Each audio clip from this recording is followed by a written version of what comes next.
MPs are set to be briefed on the cyber threat posed by China later, after suspicions that Beijing is behind a wave of cyber attacks against parliamentarians. They've also been accused of accessing the personal details of 40 million voters in a hack on the Electoral Commission last year. Joining us now is counter-terrorism expert, good friend of the show, Major General Chip Chapman. Chip, good morning. Before we talk about how worried, I think whenever we talk about things like this, some people will go, oh, for goodness sake. But I've been reading stuff all weekend, not only accessing 40 million people's details, they're talking about how, the royal family, this furore at the moment could have come from Russia and from China.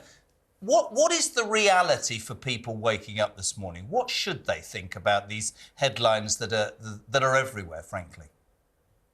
Well, data harvesting and social engineering are prevalent things from all authoritarian states, both in their internal populations and externally. So everything, for example, on TikTok is a form of data harvesting by the Russians. If you get enough data about people, you can compromise people. So you have both cyber intrusions to try and steal things and to compromise things. And that's really what they're doing here. So when we use the term compromise, often applied to Russia, that is to get enough information to compromise people, either using money, ego, revenge, or ideology. Because there are a lot of people, of course, who want to affect Chinese policies, and those that China, and particularly the Chinese Communist Party, view as threats. It wants to counter those who are critical of their narratives, policies, and actions. So if you get enough data, you can do that. And that's the difficulty of cyber intrusions.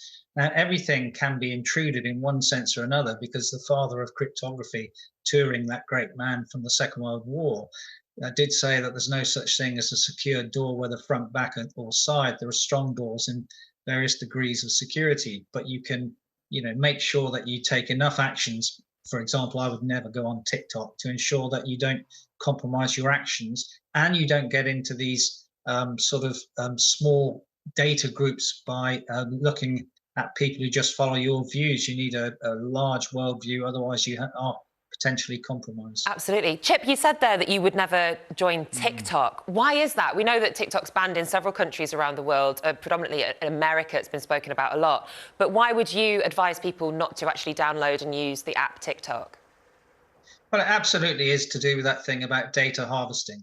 So anytime you go onto a social media platform, all that data is harvested by that organization. And, you could say that, people like Google might be benign, they might not be, but people like the Chinese Communist Party are not benign. And something about data is, it never forgets. You might forget what you did last week, Nicola, or last month, but the data of what you did and where you were by what is given out by a mobile phone or whatever is always there. So any true, app, Chip, for somebody example, just said on to me, your phone, is it true that TikTok is banned in the United States? Not yet. There was a bill going through, I think, the Senate last week, looking at that. And it's not just the fact, it's not TikTok, it's all those things I mentioned about the data harvesting, which is the concern. And it's really wider than that, of course, because China seeks to do this both in terms of government, private sector, and critical national infrastructure networks. That is, placing sort of malware into systems for use in times of war or pre-war. And that is my next question, really, Chip, because even me, who's not the most, computer literate, realises that increasingly so much of our infrastructure, is dependent on technology, which presumably, without getting too deep at 6:10 in the morning, puts us all in a more dangerous and precarious position.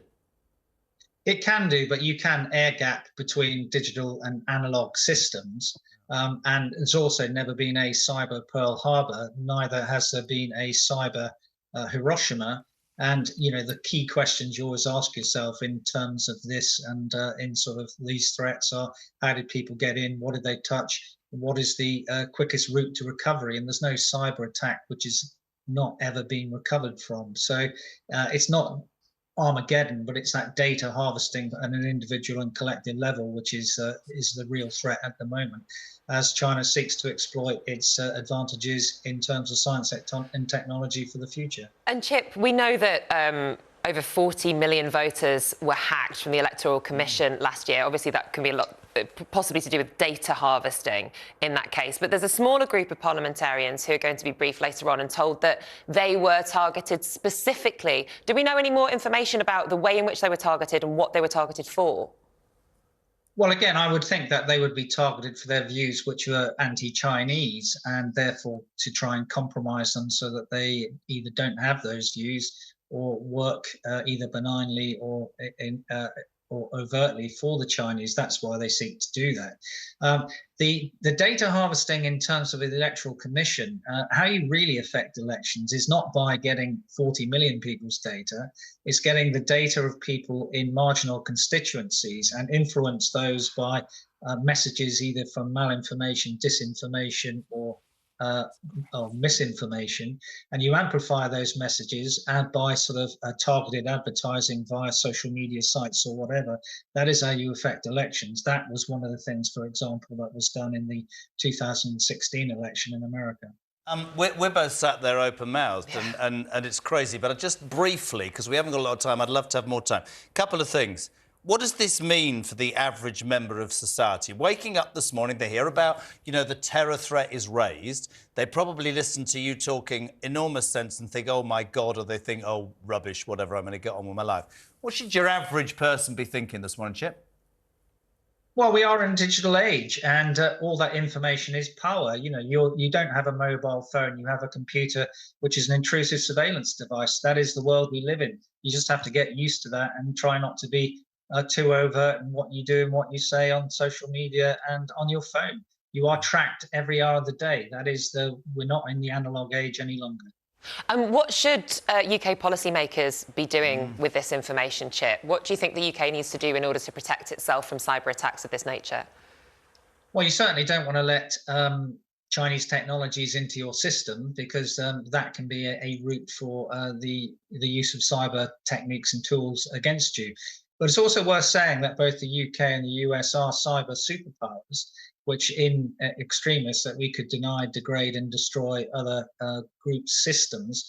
We hold the greatest treasure of what are called zero-day capabilities, that is sort of software flaws which we have kept for potential use if we go towards any sort of conflict with these powers. Wow. Honestly, actually, I'm going to be told off by Dave. Literally 30 seconds. That horrendous attack over the weekend. A lot of people are saying this is, I'm going to use the wrong words, forgive me, this is false flag, this is Putin giving him more opportunity and rhetoric to go and do even worse things in Ukraine. Your thoughts very quickly, Chip Chapman. Utter rubbish. There have been first-person view videos claimed by the Islamic State. This was a jihadist attack, nothing to do with Russia, but this is what we call narrative laundering, because Putin didn't take the threat seriously that the Americans gave him on the 7th of March. The Americans did that because of their duty to warn. After 9/11, it's all to do with the American signals intelligence capability, collect it all, know it all, exploit it all, give that information so countries can do about it. Russia didn't take that threat seriously enough. It shows the weakness of the intelligence agencies in Russia. It's not a false flag operation. Amazing. Well, thank you so much. She loves you, Chip. Honestly, she loves you, man. You are my favourite guest. Major General Chip Chapman, thank you you so much for making sense of all of that for us.